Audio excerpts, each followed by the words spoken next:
Amigos, bienvenidos todos a Tercer Debate. Yo soy Belkis Sánchez. En esta ocasión estaré reemplazando a nuestro compañero Ricardo Bravo, quien por un quebranto en su salud no estará en la conducción de este programa. No obstante, le deseamos desde ya una pronta mejoría.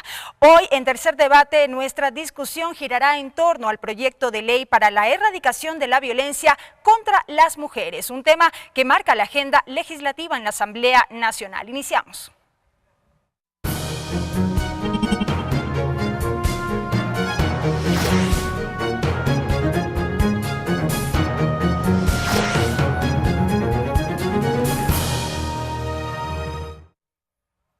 Para efectos de este debate nos acompaña ya el asambleísta Juan Cristóbal Lloret. Juan Cristóbal Lloret, ingeniero comercial, asambleísta por Azuay por Alianza País, integrante de la Comisión del Régimen Económico y Tributario y su regulación y control, vicepresidente de la Comisión Ocasional para tratar la violencia contra la mujer. Y también se encuentra ya con nosotros el asambleísta Ángel Simalesa. Ángel Simalesa, odontólogo, asambleísta por Bolívar por el movimiento Suma, integrante de la Comisión del Derecho a la Salud, integrante de la Comisión Ocasional para tratar la violencia contra la mujer.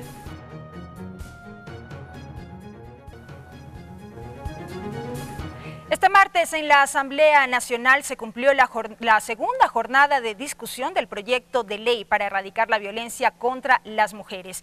El primer debate de esta iniciativa concluyó y hay expectativa por lo que sería ya su aprobación en los próximos días, tal como lo ofrecieran las autoridades, el presidente de la Asamblea Nacional y los integrantes de la mesa ocasional que ha tramitado esta propuesta. Aprobarla hasta el próximo 25 de noviembre. Vamos a revisar de inmediato los aportes en este caso que se dieron durante esta primera discusión. Con la frase "no estamos solas, hay que levantar la voz", inició su intervención la asambleísta Marcela Holguín. Allí narró varios casos de mujeres víctimas de violencia. Pueden encontrarse en estado de indefensión en el que sus vidas están corriendo un serio peligro. La problemática no es nueva, dijo la asambleísta Mae Montaño. Por ello planteó definir políticas claras y de fácil aplicación. Necesitamos definir mecanismos de articulación. La asambleísta Vilma Andrade fue mucho más allá. Ella abordó la violencia sexual contra niñas y adolescentes. Enfáticamente dijo, hay que despenalizar el aborto, pues debería ser considerado como un problema de salud pública. Reformar el Código Orgánico Integral Penal y despenalizar el aborto. Criterio compartido por el asambleísta Absalón Campoverde. De otro lado, pidió incluir en la norma un apartado sobre la desaparición forzada de niñas y adolescentes. Hizo referencia al caso de su hija Juliana Campoverde, desaparecida el 7 de julio de 2012, cuando tenía 19 años de edad. Se tipifique en la ley a la desaparición involuntaria como delito. La independencia económica y productiva de las mujeres fue tema que puso a debate la oficialista María José Carrión. Después de esa mujer violentada, el día de mañana no tiene acceso al crédito. En el debate, la asambleísta Mónica Alemán destacó los principales elementos del proyecto que van a la par de organismos internacionales que garantizan derechos de las mujeres, dijo. Cambiemos esas relaciones de la cotidianidad que lastiman la vida y la integridad de las mujeres. Hay que poner mayor énfasis en la reparación integral de las víctimas, no como opcional, sino como obligatorio, dijo el asambleísta Vicente Tallano. Esta atención prioritaria tiene que ser directamente aplicable. Ahora la Comisión Ocasional tiene un plazo de 3 días para receptar observaciones por escrito, de cara a la elaboración del informe de segundo y definitivo debate. Mariela Logroño, TVL Noticias.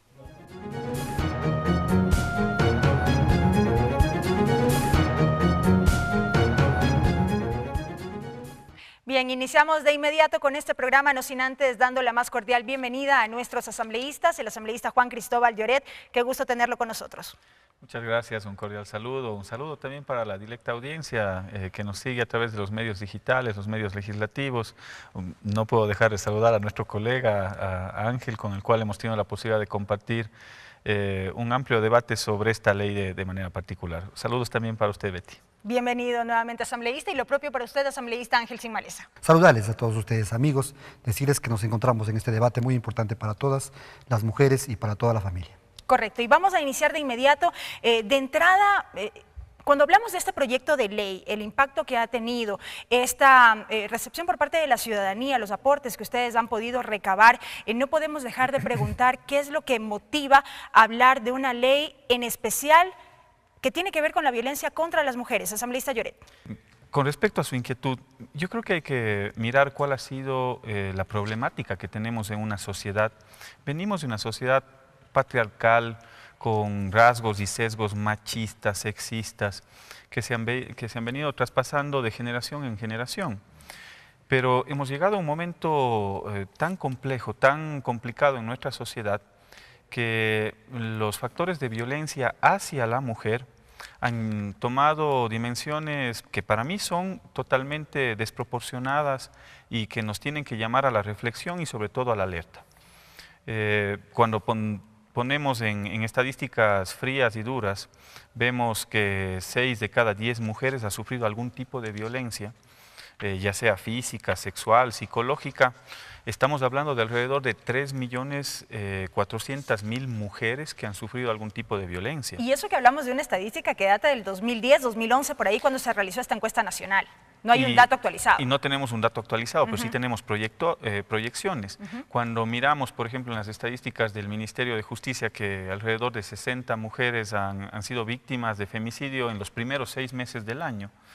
Entonces, nuestra responsabilidad como legisladores, y yo debo reconocer ahí la voluntad política que hemos tenido, más allá de las banderas políticas, más allá de la visión político-ideológica que tenemos en las diferentes bancadas, yo he visto aquí una suma de voluntades en poder poner en discusión un tema tan importante primero, y segundo, esta comisión es una comisión especial que se creó, que se generó parte de la voluntad política y del compromiso también desde el legislativo a través del presidente de la Asamblea, y hemos tenido la posibilidad y la capacidad en algo más de 70 días de trabajo de poder fusionar 2 propuestas de ley que nos llegaron, una desde el Ejecutivo por parte del presidente de la República y otra desde el Frente Parlamentario por los Derechos de las Mujeres. Es decir, ambos parten de procesos de construcción colectiva en la cual se han recibido aportes para generar esas propuestas de ley, hemos logrado fusionarlas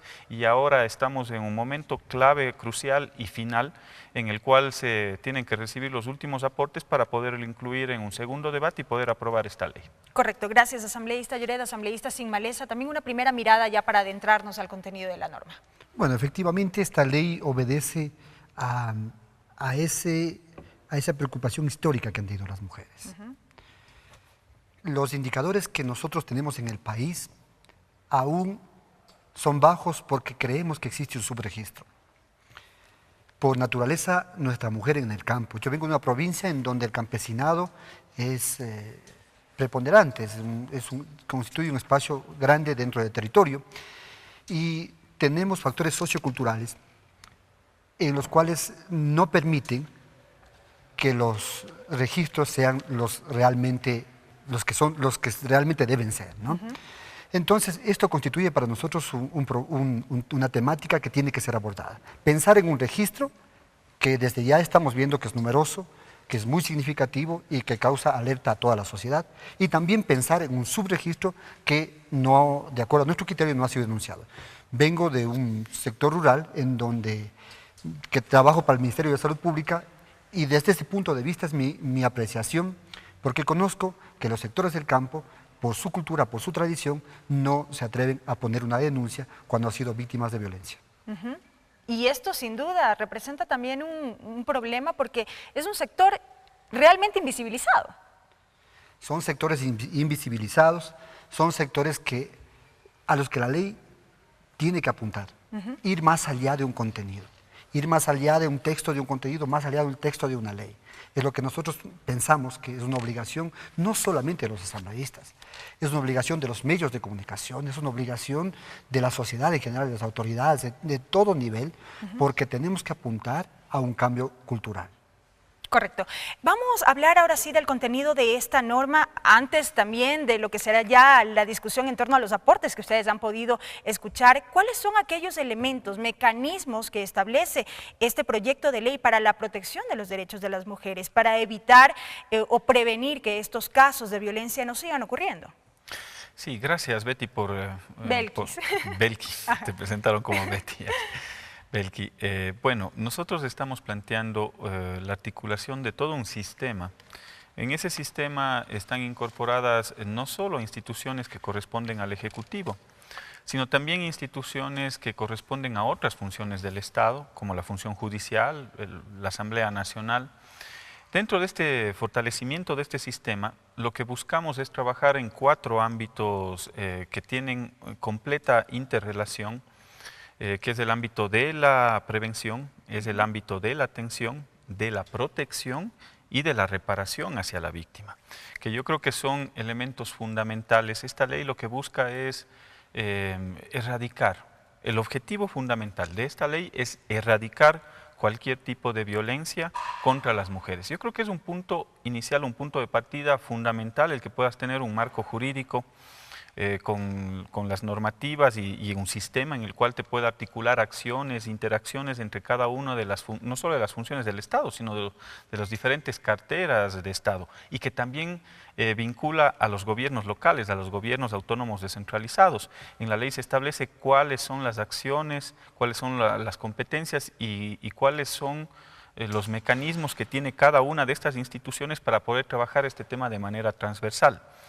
Y decía que este es un punto de inicio muy importante, pero yo creo que hay un elemento fundamental que se llama corresponsabilidad. Es decir, cómo nosotros, más allá de esta ley, que yo creo que es un punto de partida fundamental, importante, cómo la sociedad se vincula dentro de este proceso, cómo avanzamos como sociedad, cuál es la corresponsabilidad que tienen los actores públicos, cuál es la corresponsabilidad que tienen los actores privados, los diferentes sectores y segmentos de la población, las diferentes organizaciones sociales de mujeres que han hecho un trabajo importante durante todos estos años y hay que reconocerlo. Pero también tienen que ser corresponsables para poder a futuro, porque los resultados de pronto no se los va a ver de manera inmediata en términos estadísticos, pero la sociedad entera. Hay que cambiar esos patrones socioculturales de tener una sociedad machista, una sociedad desigual, y eso se lo logra con el paso de tiempo, con prevención, con políticas transversales a nivel de educación, de concientización a los ciudadanos. Eso es fundamental, asambleísta, porque siempre hablamos de la necesidad de cambiar los patrones culturales, de ese criterio machista con el que inclusive las familias van educando a los hijos, pero sigue como quedando en el discurso. Como que finalmente no aterrizamos en aquello a lo que se debe apuntar. Esas son las estructuras mentales que se tienen que romper. Esos son los paradigmas que tenemos que romper. Si bien es cierto, un cuerpo normativo te da las pautas, te da las normas sobre las cuales se rige todo un sistema, pero insisto, este es un problema de toda una sociedad, este es un problema de salud pública, este es un problema social. Y si es que no tenemos esa doble vía de corresponsabilidad, sin duda alguna puede ser una muy buena ley, pero necesitamos institucionalizar políticas transversales de igualdad, y eso se lo logra a través de prevención, a través de políticas y protocolos que están establecidos en la ley y que se tiene que reglamentar. Aquí hemos planteado que haya un ministerio, un ente rector, que es el Ministerio de Justicia, para que pueda articular todo ese sistema, en el cual tiene esos 4 ámbitos que te acabé de comentar. Es un tema en el cual debemos insertar dentro de esas políticas transversales, sobre todo en el tema educativo, en el núcleo familiar de la familia, del hogar, que yo creo que es fundamental el que se pueda discutir estos temas, conversar y sobre todo generar conciencia en esas nuevas generaciones sobre esa importancia de tener una sociedad mucho más igualitaria. Correcto. Gracias, asambleísta Lloret. Asambleísta Sin Maleza, si bien la corresponsabilidad es fundamental y se ha trabajado en todo este sistema que ya decía, el asambleísta contempla estos 4 grandes ejes, ¿cuánto en sí la ley aporta para cumplir con este objetivo que es la erradicación de la violencia? A su criterio. De todo lo que se ha hablado, yo pienso que tenemos que aterrizar en territorio. Hay realidades de suma importancia en los que esta ley está apuntando, con los gobiernos autónomos descentralizados. los gobiernos autónomos descentralizados juegan un papel importante, pues las juntas de protección de derechos de la niñez y adolescencia empezaron en los gobiernos autónomos descentralizados y estamos a través de este proyecto otorgándoles también otra responsabilidad, que es la de las casas de acogida. Porque dentro de la comisión hemos analizado que sin casas de acogida, la mujer tendría que, luego de poner una denuncia, regresar nuevamente al lugar en donde fue violentada. Esto realmente preocupa. El peligro es inminente. Porque volvería a ese peligro inminente. Cuando hablamos entonces de que los gobiernos autónomos descentralizados juegan un papel importante, porque tendrían dos puntos las mujeres en donde ir. Me refiero a las mujeres en todo su ciclo de vida. Tendrían a dónde ir. A las juntas de protección de derechos, que son instancias que ya están instaladas, que con el pasar del tiempo se las han venido instalando y que al momento no tienen el soporte técnico, que se encuentra en su gran mayoría solamente un equipo básico, un equipo mínimo administrativo, pero que sin embargo existe y que nosotros profundizaríamos allí a fin de dotarles del personal adecuado para que sea una instancia en la que las mujeres puedan llegar a través de teniente político o de las instancias respectivas, puedan llegar con su denuncia. Pero si vamos un poco más allá, cuando hablamos de casas de acogida, ¿cómo se van a construir las casas de acogida? Si a los municipios cada vez se les ha ido restando su tema presupuestario. Además que no todos los municipios reciben el mismo presupuesto por el número de habitantes y por varias condiciones, que todos lo conocemos, y además que se ha ido restando. El año pasado se les restó alrededor de un 17%. El presupuesto de los municipios alcanza en algunos con las justas para cubrir necesidades administrativas, gasto corriente, y gastos de inversión no alcanza para cubrirlos. Y los estamos cargando con otra responsabilidad. Allí cabe un espacio de reflexión, en los que en este momento nos encontramos en la comisión. El presidente del AME, de la Asociación de Municipalidades, y su equipo estuvieron presentes en la comisión y ellos expusieron ya esta propuesta. Ellos indican que es responsabilidad del Estado central, del gobierno central, en que a través del presupuesto, del 1% del presupuesto del Estado, se puede solventar los requerimientos, tanto de juntas de protección como de casas de acogida. Entonces, desde ese punto de vista, cuando hablamos ya de estas instancias en donde acudirían las mujeres de forma urgente, oportuna, inmediata, pues tendrían toda su potestad, tanto técnica como administrativa. Porque cuando hablamos de casas de acogida, no hablamos solamente de casas de acogida para la mujer, tenemos que hablar de casas de acogida para la familia, porque son la mamá, claro, los ¿qué pasa hijos, con los hijos, por con ejemplo? los hijos, o en los otros casos, cuando ha fallecido la mujer, ¿qué pasa con las niñas que están siendo abandonadas? Entonces, de alguna forma, tiene que también recogerlos del hogar en donde están en un espacio en donde les hace accesibles a este tipo de vulneración de sus derechos. Entonces, estos son temas que los estamos discutiendo, que van a ser analizados posteriormente en el transcurso de tiempo que nos queda para ya ser presentado el informe de segundo debate. Claro. Asambleísta Lloret, ¿qué decir sobre estos aspectos que ha citado el asambleísta Simalesa? Bueno, son importantes y están en un proceso de construcción, de discusión. Yo quiero darle de pronto un ámbito integral de lo que tiene que ver con el sistema. En los 4 ámbitos que les acabé de comentar, en el ámbito de protección, por ejemplo, de prevención, nosotros estamos planteando generar líneas, y está incorporado como texto de la ley, generar líneas de investigación de carácter científico sobre violencia de género para ir teniendo un amplio contexto y estudios cuantitativos y cualitativos.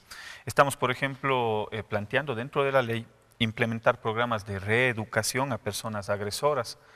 Aquel agresor tiene que insertarse en un programa de reeducación para garantizar que no vuelva a ocurrir un nuevo hecho lamentable, un nuevo hecho de agresión hacia la mujer. Estamos planteando diseñar e implementar estrategias de comunicación que nos permita tener una concientización hacia los diferentes segmentos y sectores de la población. Ese es uno de los ámbitos, por ejemplo, en el ámbito de la prevención, entre otros temas y en otros lineamientos y planteamientos que le estamos dando a cada una de estas 14 instituciones que forman el sistema en un primer debate, que es lo que se aprobó. 14 instituciones en el cual está el Ministerio de Salud, Ministerio de Educación, MIES, Función Judicial y otras instancias e instituciones de ECU 911. Cada uno tiene un protocolo, cada uno tiene tiene planteamientos y lineamientos claros de qué es lo que tiene que hacer en cada uno del ámbito de sus competencias. En el tema de atención, por ejemplo, en el tema de atención estamos planteando diseñar modelos, protocolos de atención integral para cada una de las instancias que cuando una mujer víctima de violencia vaya o acuda hacia una autoridad local o hacia una institución, exista una clara convicción y un funcionario que tenga un claro conocimiento de cuál es la situación que puede estar pasando esa mujer. El día de mañana le pongo un caso puntual. Cuando hay una mujer agredida, va a un UPC y no puede salir esta persona que esté en el UPC con una respuesta como que bien hecho, ¿para qué usted se porta mal? O sea, ¿qué habrá hecho para que el marido le haya agredido? Ese tipo de comportamientos no se los puede permitir y por eso estamos planteando allí también el cambio del que hablábamos, ¿no? Ese es el cambio, uno de los cambios culturales, pero también hay un tema de formación transversal hacia todas las instancias que tienen que atender, hacia toda la red.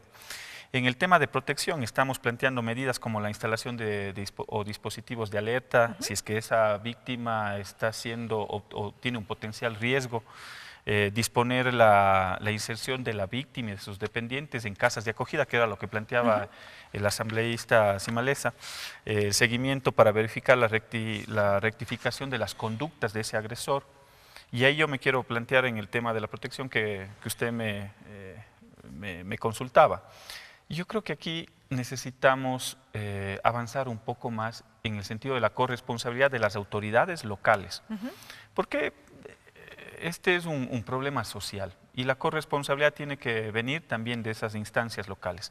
Resulta que el COTAD establece que se tiene que invertir un mínimo, un 10% para programas sociales que garanticen sobre todo a aquellos sectores vulnerables de la población, niños, niñas, adolescentes, adultos mayores, mujeres. ¿Qué pasa en el cumplimiento de la norma? Se la cumple, pero yo creo que el deber ser de una autoridad es ir más allá del cumplimiento. O sea, sí, siempre limitante es los recursos y lo primero que se nos plantea es ¿y dónde está la plata para poder atender al sistema y y poder generar esas casas de acogida? Yo creo que esa es la corresponsabilidad y el esfuerzo adicional que hay que hacer. Primero que hay que invertir bien ese 10% y garantizar que estén específicamente los programas de atención a ese sector vulnerable de la población. Y segundo, ¿por qué no ir más allá? Hay muchas autoridades que prefieren posicionar su imagen con fines electorales, locales o con fines clientelares, o algunas, no todas, no se puede generalizar, ese es un error meter a todos en el mismo saco, pero sí los hay.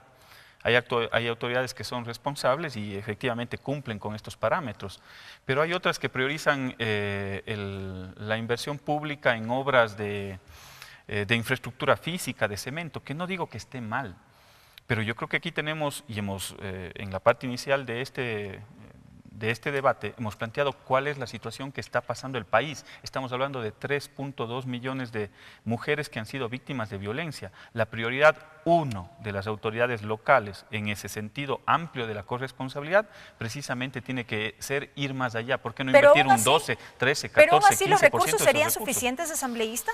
En la ley estamos planteando que el Estado central garantizará los recursos para poder cumplir con lo que establece la generación de este sistema, que yo creo que es un tema puntual y especial, y precisamente estoy en la Comisión de Régimen Económico, estamos conociendo el presupuesto para el 2018 y le hemos pedido a la Secretaría Nacional de Planificación, en función de cumplir los objetivos de desarrollo del Plan Nacional del Buen Vivir y los objetivos de desarrollo sostenible de las Naciones Unidas, que se incorporen los recursos necesarios para poder garantizar que se cumplan esos objetivos enfocados precisamente en esta ley. Correcto. Asambleísta Simalesa, corresponsabilidad de las autoridades locales, ¿qué dice usted? El tema de corresponsabilidad tiene que mirarse de diferentes aspectos, ¿no? Hemos discutido en la mesa, en la comisión, y muchos nos han indicado de que no necesitamos los recursos. Yo no concuerdo con ese tema, discrepo con este tema. Yo creo que los recursos son necesarios. Sin recursos los gobiernos autónomos no van a poder implementar. Entonces, ¿no es suficiente lo que ya está establecido en norma para destinarlos a estos programas, capacitaciones y demás? Partamos de una parte histórica. En 1995, el Congreso Nacional emitió una ley que es la Ley de Protección a la Mujer y la Familia. En vez de bajar el indicador, sube. Eso quiere decir que no es la ley la que va a solucionar el problema. Nosotros hoy estamos trabajando en una ley, haciéndole con la mayor socialización posible, tratando de construir la mejor de las leyes. Pero por más que lo hagamos, el texto sigue siendo texto. Cuando no existe el empoderamiento de la sociedad, esto necesita un empoderamiento de los dirigentes, de la sociedad, de las autoridades, de todos en su nivel. Es importante que se arranque con una campaña de educación y de concientización a la sociedad. Pero se lo contempla en la norma en cierta medida. Sí, claro que sí. Yo quiero partir de un tema importante, histórico en cuanto a lo que es sentimiento. Y yo había expuesto en este mismo Parlamento, por naturaleza, el hombre quiere, respeta y lo adora más a su madre que la mujer. Y resulta que en el transcurso de la vida se invierten los papeles. Ahora, la sociedad masculina es la mayormente agresora a la sociedad femenina, si hablamos desde este aspecto importante. Entonces, yo había propuesto y había dicho claramente, y me ratifico, la tarea de las autoridades y de la sociedad tiene que ser que ese amor que lo tenemos los hombres hacia la madre se transmita hacia la esposa, hacia la niña, hacia la adolescente, hacia la joven, hacia la adulta mayor, es decir, a la mujer en todo su ciclo de vida. Pero diferenciemos este aspecto importante que ha causado algún malestar y malas interpretaciones. Esta ley se trata de prevenir y erradicar la violencia en contra de la mujer. ¿No? Existen espacios para los demás grupos que se consideren mujeres, trans, que sabemos... Justamente eso yo iba a consultar en esta mesa de debate. ¿Por qué dirigido a la mujer y no a los hombres, por ejemplo, a la comunidad LGBTI, más allá de que sin duda las cifras de violencia siguen siendo alarmantes? Aparte que técnicamente no es posible, porque se invisibilizan. Y ya nos han pedido, y nosotros los hemos hecho entender. Les hemos explicado técnicamente que si lo pusiéramos en esta ley, lo que sería es invisibilizarlos. ¿Por qué? ¿Por qué?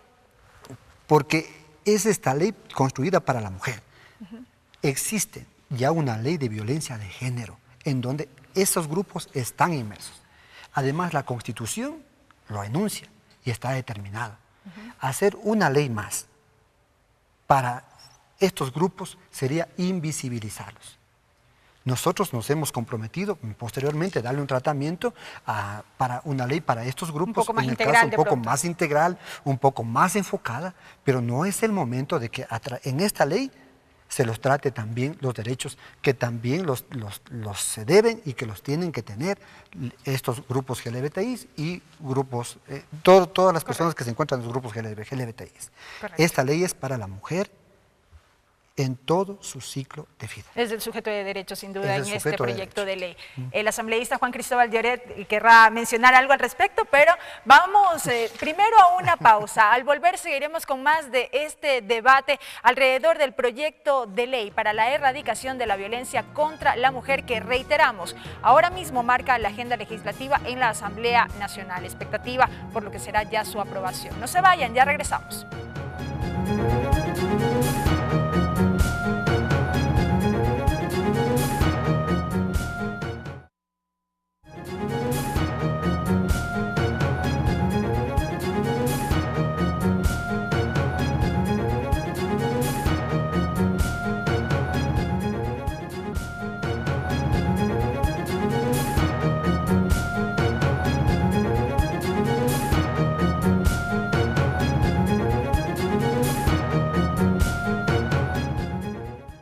Amigos, seguimos con más de Tercer Debate. Esta semana analizamos el proyecto de ley para la erradicación de la violencia contra las mujeres. En el bloque anterior, el asambleísta Ángel Sinmaleza hacía referencia a una reflexión que quizá también lo hacen los ciudadanos, y es por qué una ley dirigida exclusivamente, en este caso, a las mujeres. Y ahí quiero consultar brevemente su criterio, asambleísta Lloret.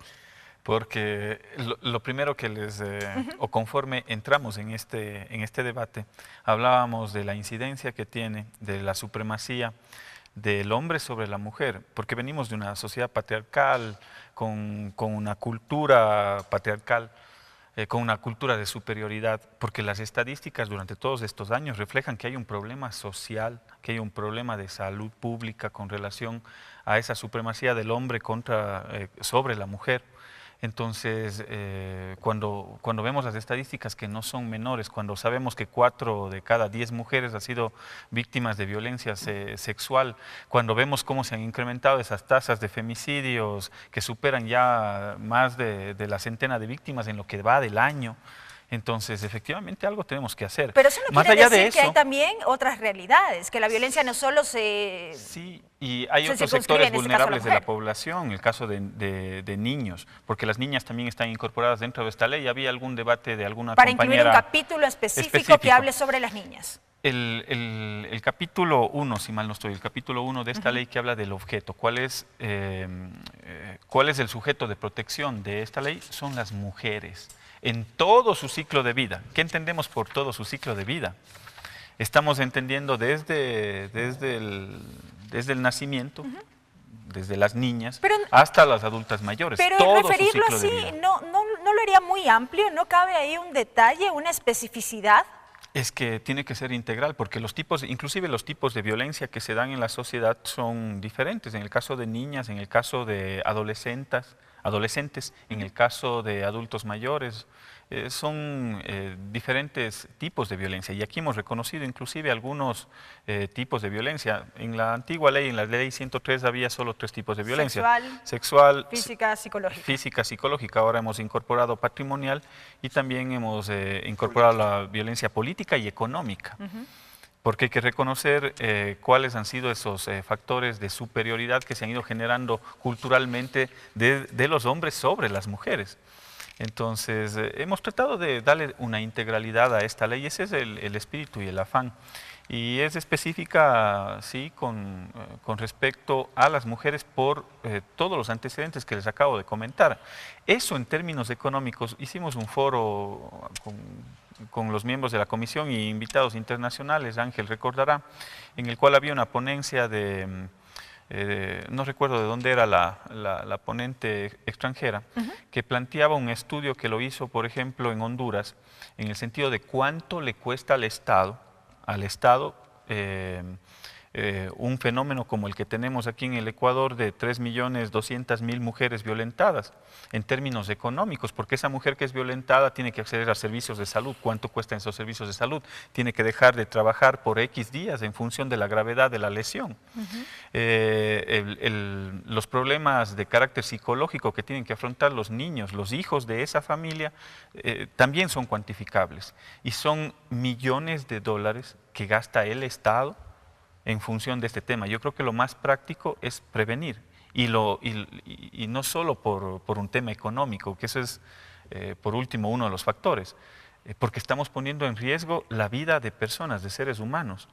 No puede ser que cada año estemos en las estadísticas cuantificando si es que ya pasamos de 100 o más víctimas de femicidio. Yo creo que ese es uno de los factores que nos tiene que llamar a la reflexión y por los cuales hemos llevado adelante esta propuesta de ley. Correcto. La sociedad tenemos que razonar, entrar en un razonamiento claro y concreto. Los casos de femicidio son en un 90%, cuando se habla de casos de homicidios, por decirlo. El 90% de la violencia es hacia la mujer. Y sí existe un 10% de violencia en contra del hombre, que también existe.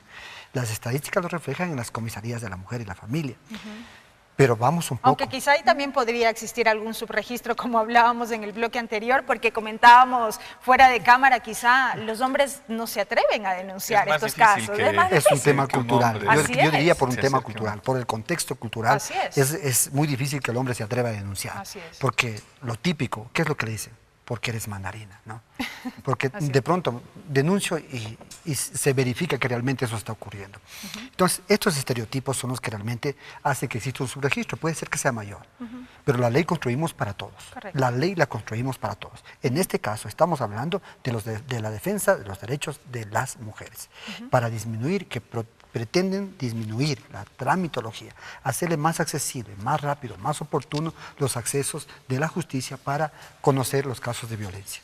Correcto. Asambleísta Simalesa, el asambleísta Juan Cristóbal Lloret hacía referencia a los tipos de violencia que se han incorporado más allá de los que comúnmente habíamos conocido, la violencia física, sexual, psicológica, se ha incluido también el tema de la violencia política y durante su intervención aquí en el Pleno de la Asamblea Nacional, en el primer debate, usted manifestaba que es necesario, sobre el tema de violencia política, que los cambios deban darse desde las propias candidaturas, en este caso, que se presentan a las distintas dignidades.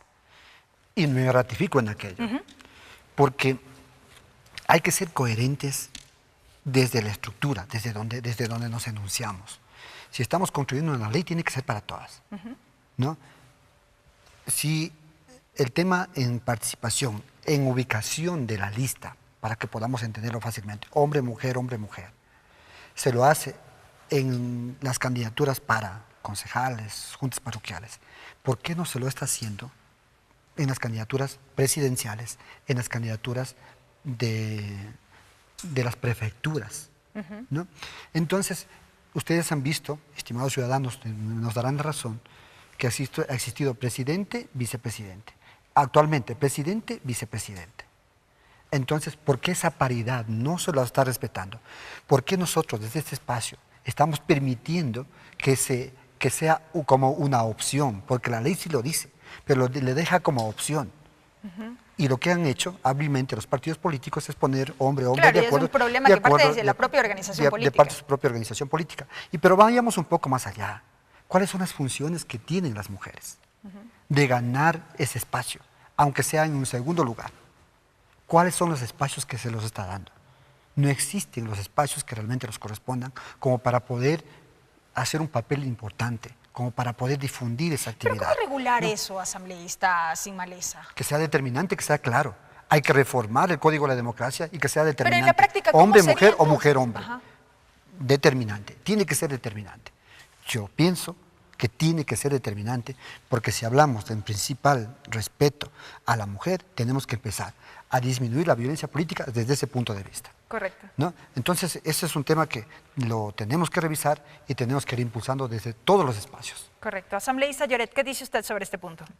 Hay que trabajar con ese enfoque. Yo concuerdo con Ángel, y ahí parte de ese problema es la corresponsabilidad que tiene que haber de quiénes, de las estructuras partidistas.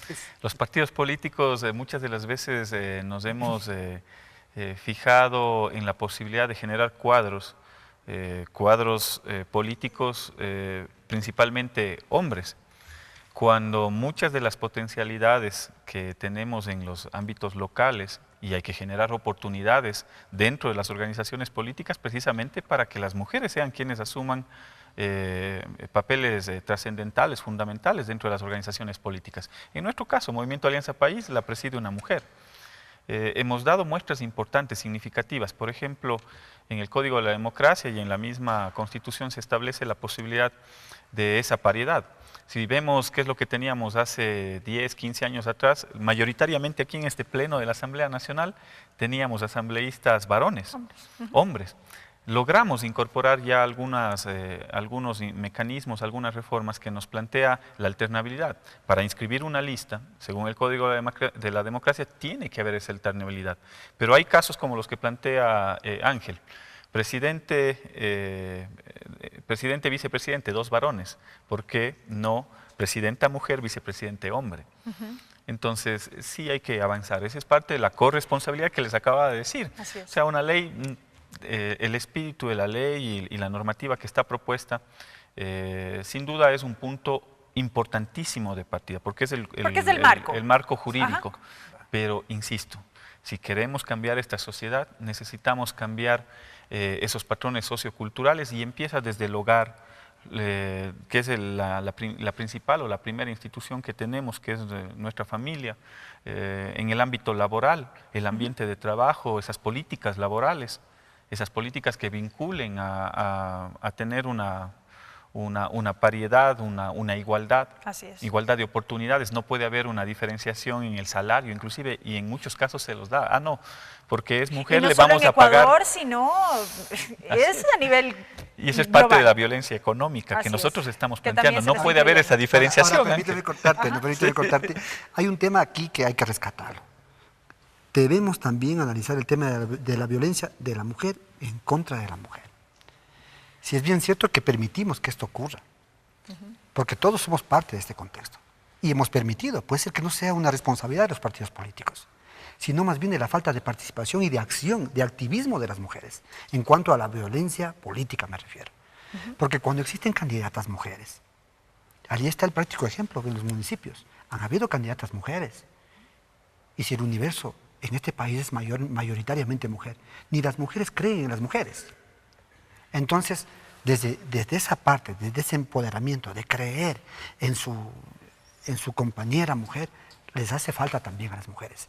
Y la violencia de la mujer, en contra de la mujer, también es invisibilizado. Ese registro también no es el coherente, existe un subregistro ahí de violencia de la mujer en contra de la mujer.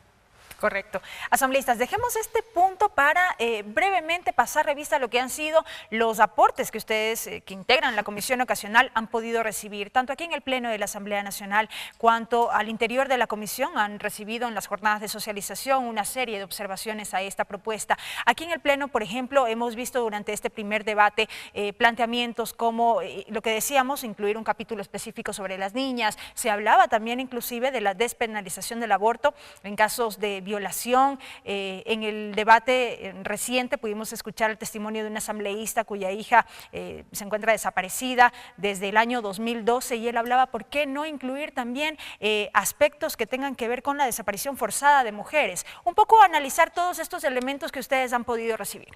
Sin duda alguna, este ha sido un proceso de construcción colectiva. Yo quiero rescatar precisamente el espíritu de esta ley, que es un espíritu positivo, porque busca erradicar la violencia contra la mujer y hemos tenido la posibilidad de construirla desde diferentes sectores. Hemos visto, y yo tengo que reconocer, la lucha valiente de un sinnúmero de grupos, de organizaciones sin fines de lucro, que velan por los derechos de las mujeres. Y ellas han sido parte fundamental de la construcción de esta ley desde el inicio.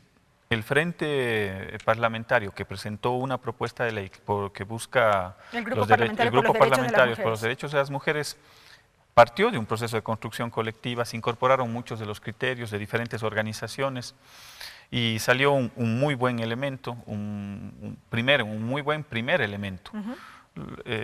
Y en el seno de la misma comisión hemos tenido 15 sesiones de comisión en apenas algo más de 70 días, desde que abocamos conocimiento, 13 reuniones técnicas con diferentes instituciones, esto era hasta la semana anterior, antes del primer debate. Hoy hemos tenido reuniones en la mañana, el día lunes también. Hemos tenido más de 13 socializaciones en diferentes sectores y ciudades del país, acogiendo muchas de las experiencias y de los criterios de quienes están en el día a día. Por ejemplo, yo tengo que rescatar criterios valiosos de los administradores de justicia en Cuenca, por ejemplo. Jueces, fiscales especializados en el tema, mujeres, que nos dieron a conocer cuál es su visión con respecto al carácter que debe contener la ley en el tema punitivo. Si bien es cierto, no hemos planteado un capítulo en el tema punitivo de sanciones, como tal, pero sí en el ámbito preventivo. Y estamos en debate, estamos abiertos a mirar la posibilidad de poderlo incluir. Habrá que discutirlo en el seno de la comisión. Pero son experiencias valiosísimas. ¿Cuántas de las observaciones recibidas podríamos encontrar en el informe para segundo debate, por ejemplo? Yo creo que se han acogido la gran parte de las observaciones en diferentes textos, en diferentes capítulos. El tema del aborto, por ejemplo, quedaría para una discusión posterior. Esta ley tiene 10 capítulos, 2 títulos. Sí, eso yo creo que se lo tiene que incorporar en otro código que se lo está socializando, que es el Código de Salud. En la Ley Orgánica de Salud Pública, yo creo que se tiene que incorporar ese tema, que es un debate que incorpora otros aspectos, otros ámbitos. Yo creo que esta ley, tal como está diseñada y planteada, tiene otro enfoque, tiene un enfoque más en el tema preventivo y en aspectos importantes que están también detallados en la ley. Tiene enfoques transversales, enfoque de género, tiene un enfoque intercultural, un enfoque intergeneracional, un enfoque integral para poder incorporar a los diferentes sectores, tiene un enfoque de derechos humanos. Es decir, yo creo que el carácter de esta ley está alimentada de las diferentes visiones, de los diferentes aportes que hemos construido durante todos estos meses. Correcto, asambleísta Lloret. Asambleísta Simalesa. Bueno, es un tema que tenemos que analizarlo un poco más en profundidad. Aún nos queda una semana para poder analizarlo, discutirlo. Referente a los aportes, tácitamente, su estructura como ha sido presentada, los peticionarios, quienes presentaron las observaciones, no las van a encontrar. Las hemos analizado, sistematizado, y parte de ese contenido, en un 100% se encuentran dentro del texto. Yo le quiero interrumpir un minuto a Ángel sí, para fortalecer la idea que está planteando. Muchas de las organizaciones quieren ver su texto tal cual lo presentaron a la comisión. Y no siempre es posible, ¿no? Y eso es imposible porque son diferentes criterios que vienen de diferentes sectores, pero sí incorporamos los elementos importantes y el espíritu de lo que está en este caso de la propuesta. Buscando. Y eso sí vale la pena decirlo porque hay algunas organizaciones que se sienten... No nos han tomado en cuenta. Dicen que no les hemos tomado en cuenta, pero están incorporados en el criterio de la ley. Eso para interrumpirle. En la parte medular está incorporado su contenido. Y es que por eso que a través de este espacio tenemos que llamar a toda la sociedad, a quienes han presentado las observaciones, a que lo revisen, lo volvamos a revisar. Todavía hemos estado recibiendo y vamos a continuar recibiendo comisiones hasta la próxima semana, los primeros días, y luego ya entraremos en la etapa final de discusión dentro de la Asamblea para ya la estructura del informe de segundo y definitivo debate. Correcto. Asambleístas, nos quedan pocos minutos ya para acabar con el programa. Me gustaría cerrar evidentemente con sus conclusiones, expectativa, reitero, por la aprobación de esta norma. El próximo 25 de noviembre fue un compromiso asumido, fecha en la que se recuerda el Día Internacional de la Eliminación de la Violencia contra las Mujeres. No obstante, se han escuchado criterios en el sentido de por qué ponerse esta camisa de fuerza, han dicho. ¿Por qué no tomarse todavía el tiempo para analizar a profundidad muchos otros elementos? Por ahí yo escuchaba, me acuerdo al inicio de este debate, que una legisladora planteaba, ¿por qué no hacerlo para un 8 de marzo, Día Internacional de la Mujer, por ejemplo? Sí, bueno, no es una camisa de fuerza el que podamos aprobar hasta el 25, porque yo creo que la ley está bastante socializada, bastante bien concebida. De pronto habrán algunos aspectos que tengamos que dar algunas discusiones en el seno de la comisión. Hoy precisamente estábamos tratando de articular un cronograma con respecto a la aprobación de esta ley. Y si yo no tengo problemas si es que en algún momento nos toca dar un tiempo adicional, de mi parte al menos. Lo importante es que esta ley sea efectiva, lo importante es que esta ley logre su objetivo. El objetivo es lograr que no exista más violencia hacia las mujeres en la medida en la cual tenemos, que no exista una sola víctima de femicidio en los próximos años, el que logremos cambiar esos patrones socioculturales, que los mecanismos que están establecidos en esta ley sean efectivos. ¿Cómo hace una mujer que ha sido víctima de violencia? Tiene que estar claramente establecido. Eso es fundamental, asambleísta Lloret, porque yo recuerdo cuando aquí se discutía el Código Orgánico Integral Penal, la mirada estaba puesta, por ejemplo, en la tipificación del femicidio, por la alta tasa de femicidios en el Ecuador, y sin embargo, con el pasar del tiempo, más allá que ahí se establecieron sanciones puntuales, vimos que este hecho no cambió, que la realidad sigue latente y que inclusive hubo un incremento de estos casos de femicidio. Sí.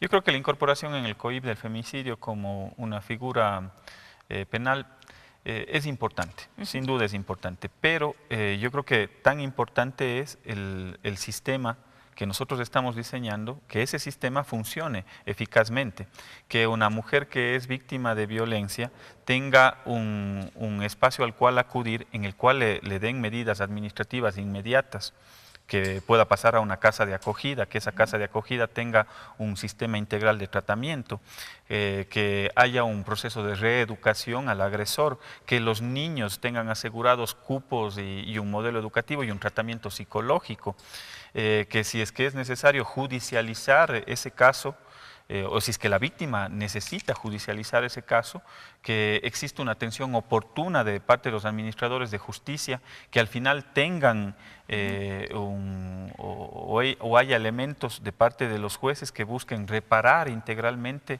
a la víctima. Eso es lo importante. Correcto. Que este sistema pueda funcionar. Y en ese contexto también hay que tomar en cuenta la reeducación del agresor, porque el agresor fue sancionado, se encuentra en un espacio privado de su libertad. La reinserción tiene que ser tomada en cuenta como una responsabilidad del Estado. Porque resulta que el agresor lo detuvieron, le privaron de su libertad y regresa con más iras y a continuar la violencia. ¿Con venganza? Con venganza. Entonces, claro, la responsabilidad del Estado tiene que estar allí, en reeducarle para que no regrese con la misma violencia. Correcto. Para que se involucre dentro de ese espacio ya y dentro de un compromiso social en no volver a seguir en ese mismo espacio de violencia. Correcto. Me quedo con usted misma, asambleísta Sin Maleza.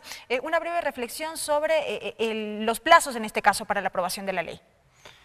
Bueno, brevemente. Hemos tenido varias comisiones, hemos recorrido todo el país, ha existido la posibilidad de que presenten las observaciones, las hemos recogido las observaciones, las hemos analizado las observaciones, hemos incluido dentro de la ley las observaciones que han sido presentadas. Por lo tanto, yo considero que es un espacio que ha sido suficientemente debatido. Correcto. Que pudiera extenderse más, no lo veo. No, o sea, personalmente no veo sentido de que podamos extenderlo más. Sus conclusiones, ¿sí? Entonces, asambleísta Sin Maleza. Mis conclusiones que pedirles a los organismos competentes, al organismo rector, a todos los organismos que se encuentran inmersos, que en esta semana que viene, en el transcurso de este tiempo, de esta semana y la próxima que viene, se involucren dentro de este espacio para procurar una redacción la mayor adecuada posible a fin de que tengamos la menor cantidad de observaciones. No esperemos una ley perfecta. Correcto. No esperemos una ley perfecta. Es perfectible, ¿no? Esperemos que con este espacio, todos nos involucremos y nos comprometamos